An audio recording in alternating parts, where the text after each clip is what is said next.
Hi friends, welcome to Spice and Spicy Kitchen. Recent daysல நிறைய health recipes போட்டு வரோம். நீங்களும் அதை என்ஜாய் பண்ணுறீங்க, பார்க்குறீங்க. I hope you learn something out of it. ஏதாவது கொஞ்சம் புதுசாக கற்றுக்கிறீங்கன்னு நம்புகிறேன். இன்றைக்கி ராஜ்மா அப்படின்ட்டு ஹிந்தியில் சொல்லுவாங்க, இங்கிலீஷில் கிட்னி பீன்ஸ் அப்படின்னு சொல்லுவாங்க. தமிழில் சிவப்பு காராமணி அப்படின்னு சொல்லலாம் அப்படின்னு சொல்கிறாங்க. பட் எவ்வளோ பேர் அந்த வார்த்தை யூஸ் பண்ணுறாங்கன்னு தெரியாது. பெரும்பாலும் கடைகளில் போனால் ராஜ்மான்னு தான் சொல்லுவாங்க. இந்த ஒரு சிவப்பு கலரில் இருக்கும் அந்த பீன்ஸு. இதில் வந்து நிறைய வந்து என்ன சொல்கிறது, ப்ரோட்டீன் ஒரு 8-9% ப்ரோட்டீன் இருக்குது. நல்ல கால்சியம், பொட்டாசியம் இதெல்லாம் மினரல்ஸ்லாம் இருக்குது. வெஜிடேரியன்ஸுக்கு இதுக்கு வந்து இந்த கொஞ்சம் ப்ரோட்டீன் சோர்ஸாக யூஸ் பண்ணலாம்.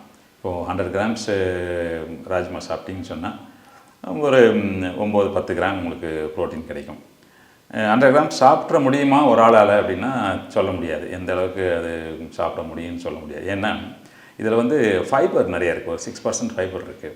இந்த ஃபைபர் இருக்கிறதுனால என்ன ஆகுன்னு சொன்னால் உங்களுக்கு வந்து ப்ளோட்டிங்னு சொன்னால் எனக்கு இந்த கேஸ் ஃபார்ம் ஆகிடும்.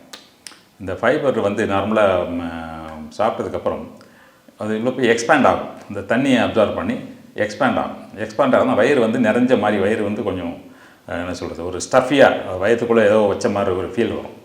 ஸோ அதனால் ஒரு என்ன சொல்கிறது, கேஸ் ஃபார்ம் ஆகும்.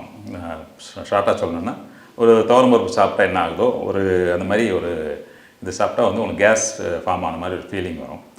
அதுக்கு நீங்கள் அவாய்ட் பண்ணுறதுக்கு என்ன பண்ணலான்னு சொன்னால், இந்த ராஜ்மா வந்து ஒரு 4 hours அல்லது 5 hours நீங்கள் தண்ணியில் சோக் பண்ணி வச்சுருங்க. தண்ணியில் ஊற வச்சுட்டு அதுக்கப்புறம் அந்த தண்ணியை கொட்டிட்டு அதுக்கப்புறம் வாஷ் பண்ணிட்டு அதை நீங்கள் வேக வச்சு எடுத்துக்கலாம். அப்போ வந்து ஓரளவுக்கு இது கொஞ்சம் குறையும். அது போக நீங்கள் சமைக்கும்போது கொஞ்சம் சோம்பு சேர்த்துக்குங்க. சப்போஸ் நீங்கள் வந்து ஒரு பூண்டு, சோம்பு இந்த மாதிரி ஐட்டங்கள் சேர்த்துட்டிங்கன்னா உங்களுக்கு கேஸ் வந்து கொஞ்சம் கண்ட்ரோல் ஆகும். ஸோ இந்த சோம்பு எல்லாம் ஹெல்ப் பண்ணும் அந்த விஷயத்தில். ஸோ அந்த மாதிரி அதாவது இங்கே ஒரு நான்வெஜ் மாதிரி பண்ணுறீங்கன்னு சொன்னால் கொஞ்சம் சோம்பு, இஞ்சி பூண்டு மசாலா இதெல்லாம் போட்டு செய்யுங்க. ஸோ கொஞ்சம் ஒரு வேறு மாதிரி செய்யணும், ஒரு காரக்குழம்பு மாதிரி செய்யணும் அப்படின்னு நினச்சிங்கன்னு சொன்னால் அப்போ கொஞ்சம் பூண்டு நிறைய யூஸ் பண்ணிக்கங்க. நிறைய பூண்டு போட்டுக்கங்க. கொஞ்சம் சீரகம், நிறைய பூண்டு, சீரகம் இதெல்லாம் கொஞ்சம் நிறைய யூஸ் பண்ணிக்கங்க. அப்போ வந்து கொஞ்சம் இந்த கேஸ் ப்ராப்ளத்தை கொஞ்சம் குறைச்சிக்கலாம். ஸோ வெஜிடேரியனுக்கு இது ஒரு ப்ரோட்டீன் ரிசோர்ஸ் ஆல்டர்னேட்டிவ். இந்த ப்ரோட்டீனை வச்சு இவங்க இன்றைக்கி வந்து ராஜ்மா மசாலா பண்ண போகிறோம். ராஜ்மா மசாலா வந்து ஒரு ஒரு திக்கி கிரேவி மாதிரி இருக்கும். நீங்கள் அதை வந்து நீங்கள் சப்பாத்தி தொட்டு சாப்பிட்லாம், ரைஸ்லேயும் போட்டு சாப்பிட்லாம். நல்லாயிருக்கும். வாங்க இந்த ராஜ்மா மசாலா எப்படி செய்கிறதுன்னு பார்ப்போம். இது செய்கிறதுக்கு ஸ்டுடியோவுக்கு வின்சி வந்திருக்காங்க. வாங்க வின்சி. ஹாய் ஃப்ரெண்ட்ஸ், இன்றைக்கி நம்ம சேனலில் ராஜ்மா அதாவது சிவப்பு காராமணி மசாலா செய்ய போகிறோம். எப்படி செய்யலான்னு பார்க்கலாம். அதுக்கு தேவையான பொருட்களும் பார்த்துடலாம். இதுதான் ராஜ்மா. இது வந்து காராமணின்னு சொல்லுவாங்க, சிகப்பு காராமணின்னு சொல்கிறாங்க. இதை வந்து ஒரு 5-6 மணி நேரம் வரைக்கும் ஊற வச்சு நான் வேக வச்சு எடுத்திருக்கேன். அதுக்கு தக்காளி, வெங்காயம், மிளகாத்தூள், மஞ்சத்தூள், இஞ்சி பூண்டு பேஸ்ட்டு, கரம் மசாலா, உப்பு, கொஞ்சம் கொத்தமல்லி, தனியாத்தூள், சோம்பு, ஒரு பட்டை, 3 கிராம்பு, 3 ஏலக்காய் எடுத்திருக்கேன். இப்போ ராஜ்மா மசாலா செய்ய ரெடி ஆகியாச்சு. அடுப்பை பற்ற வச்சுக்கலாம். அதுக்கு தேவையான பேன் வச்சாச்சு. இப்போ இதில் ஒரு 2 ஸ்பூன் எண்ணெய் மட்டும் விடுங்க. எண்ணெய் சூடாகட்டும். இப்போ எண்ணெய் காஞ்சிருக்கு. இதில் பட்டை, லவங்கம், கிராம்பு போட்டாச்சு. கொஞ்சம் சோம்பு நல்லா பொரிஞ்சு வரட்டும். சோம்பு நல்லா பொரிஞ்சு வருது. இப்போ இது கூட நம்ம சேர்த்து வெங்காயத்தை சேர்த்து வதக்கிடலாம்.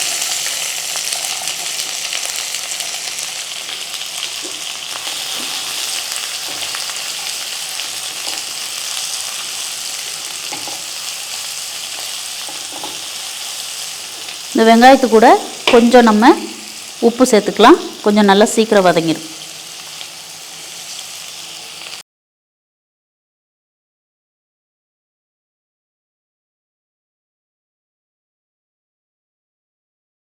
வெங்காயம் வதங்கிட்டுருக்கு. வெங்காயம் வதங்கிறதுக்குள்ளே நம்ம தக்காளியை வந்து நான் வதக்க போகிறதில்ல. தக்காளியை நான் மிக்சியில் அடித்து ஊற்ற போகிறேன். அதுக்கு நம்ம மிக்சி ஜாரில் மாற்றி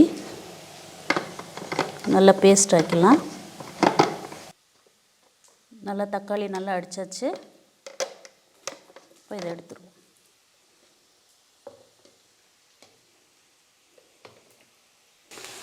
இப்போ வெங்காயம் பார்த்திங்கன்னா நல்லா கொஞ்சம் ப்ரௌன் கலரில் ஆயிடுச்சு. இப்போ இது கூட நான் இஞ்சி பூண்டு பேஸ்ட்டு சேர்த்துக்கிறேன். 1 ஸ்பூன் போட்டுக்கிறேன்.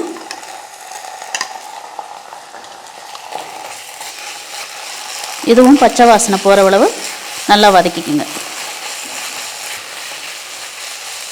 இப்போ நல்ல வாசனை போயிடுச்சு, பச்சை வாசனை போயிருக்கு. இப்போ நம்ம அரைச்சி வச்ச தக்காளி விழுது இதில் சேர்த்துடலாம்.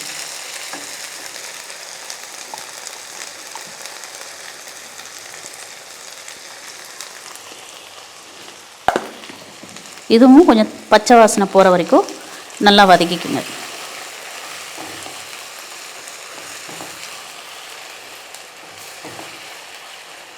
இப்போ நல்லா வதங்கியிருக்கு, தக்காளி எல்லாம் நல்லா வதங்கியிருக்கு பாருங்கள், எண்ணெய் பிரிஞ்சு வருது. ஸோ இந்த நேரத்தில் நம்ம ஸ்டவ்வை சிம் பண்ணிக்கலாம் கொஞ்சம். இப்போ இது கூட நான் 1 ஸ்பூன் மிளகாத்தூள் போடுறேன், 2 ஸ்பூன் தனியாத்தூள், 1/4 ஸ்பூன் கரம் மசாலா, கொஞ்சமாக மஞ்சத்தூள். இப்போ இதெல்லாம் போட்டு கொஞ்சம் ஃப்ரை பண்ணிக்கோங்க.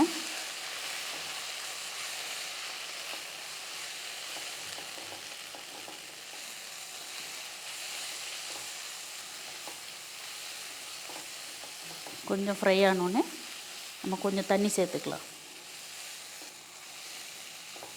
பார்த்திங்கன்னா தெரியும், கொஞ்சம் எண்ணெய் உங்களுக்கு வந்து வெளியில் வர்றது நல்லா தெரியும். இந்த ஸ்டேஜில் நம்ம தண்ணி சேர்த்துக்குவோம். தண்ணி நான் கம்மியாக தான் சேர்த்துருக்கேன். நம்ம ராஜ்மாலாம் சேர்த்ததுக்கப்புறம் நம்மளுக்கு கிரேவியாக எவ்வளோ வேணுமோ அந்தளவுக்கு நம்ம தண்ணி சேர்த்துக்கலாம். இப்போ இந்த மசாலா கொஞ்சம் நல்லா கொதிக்கட்டும். நம்ம வேக வச்சுருக்கிற ராஜ்மாவில் நான் கொஞ்சமாக எடுத்து மிக்ஸி ஜாரில் போட்டு கொஞ்சம் அதை நல்லா கிரைண்ட் பண்ண போகிறேன். கொஞ்சமாக போதும். இது கூட கொஞ்சம் சோம்பு, இது ரெண்டுத்தையும் சேர்த்து நல்லா அரைச்சிக்குவோம்.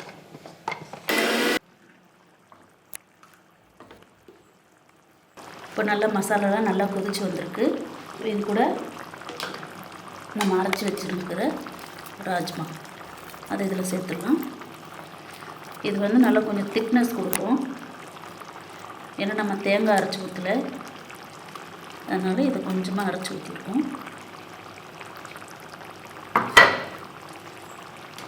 இது போட்டதுக்கப்புறம் கொஞ்சம் மசாலா வந்து திக்காயிடும்.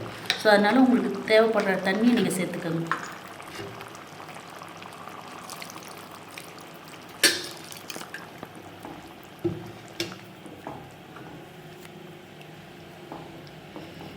இப்போ மசாலா நல்லா கொதிச்சு வருது. இப்போ இது கூட நம்ம வேக வச்சுருக்கிற ராஜ்மாவை சேர்த்து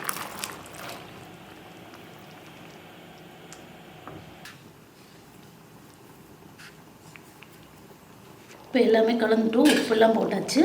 இப்போ இதை வந்து ஒரு 5 நிமிஷம் மூடி போட்டு வச்சிடலாம். இப்போ மூடி எடுத்துகிட்டு பார்ப்போம் நம்ம ராஜ்மா மசாலா இருக்குன்னு.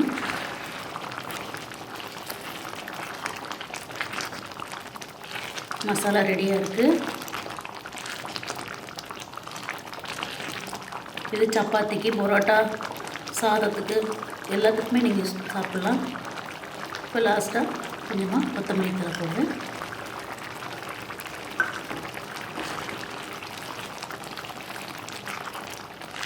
சுவையான ராஜ்மா மசாலா ரெடி ஆயிடுச்சு. இதை டேஸ்ட் பண்ணி பார்ப்போம்.